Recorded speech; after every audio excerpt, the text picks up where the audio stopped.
My dear brothers and sisters, tens of millions of Americans in modest circumstances rely upon the Supplemental Nutrition Assistance Program, or SNAP as it's called, for food.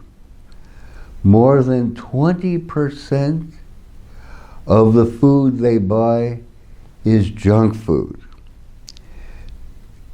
Taxpayers are projected to spend $240 billion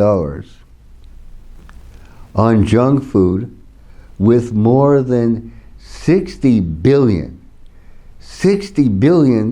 going exclusively to soda alone over the next decade. In other words, your tax dollars are being used to subsidize ultra-processed junk food.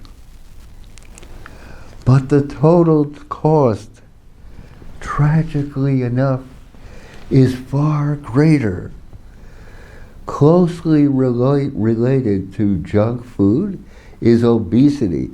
42% of adults are considered obese. That's right. Think of it. Over 100 million Americans are obese. The next stop down the road after obesity is heart disease, and after that, cancer.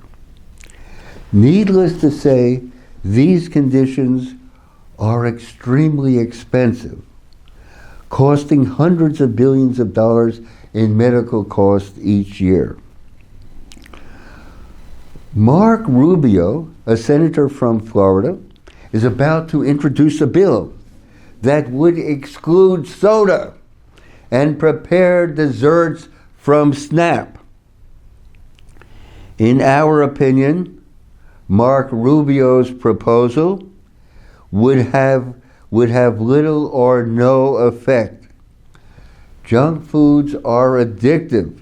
People will not easily give them up.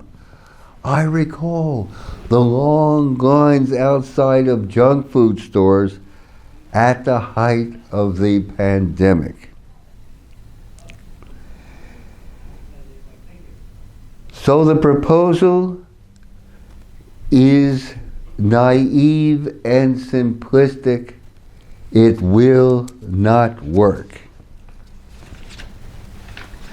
But at least it's an acknowledgement that junk food is responsible for so much ill health.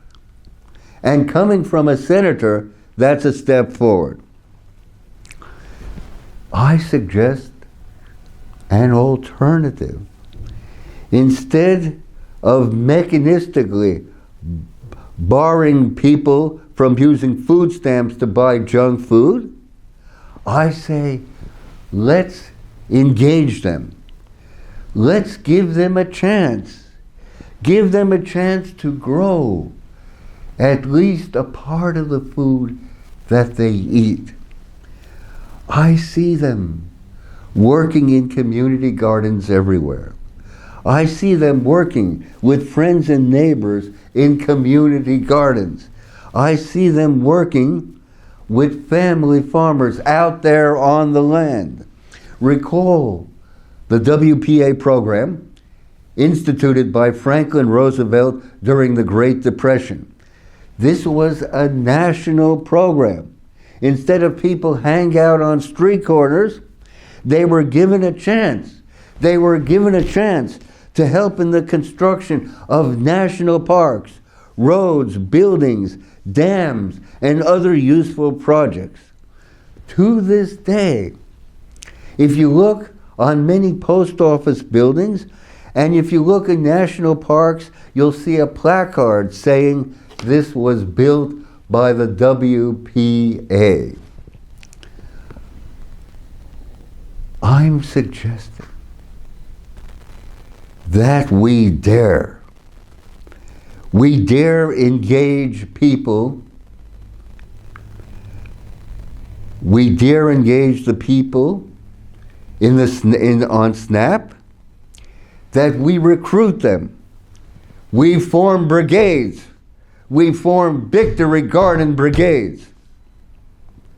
They turn parks into edible landscapes, schoolyards into edible schoolyards.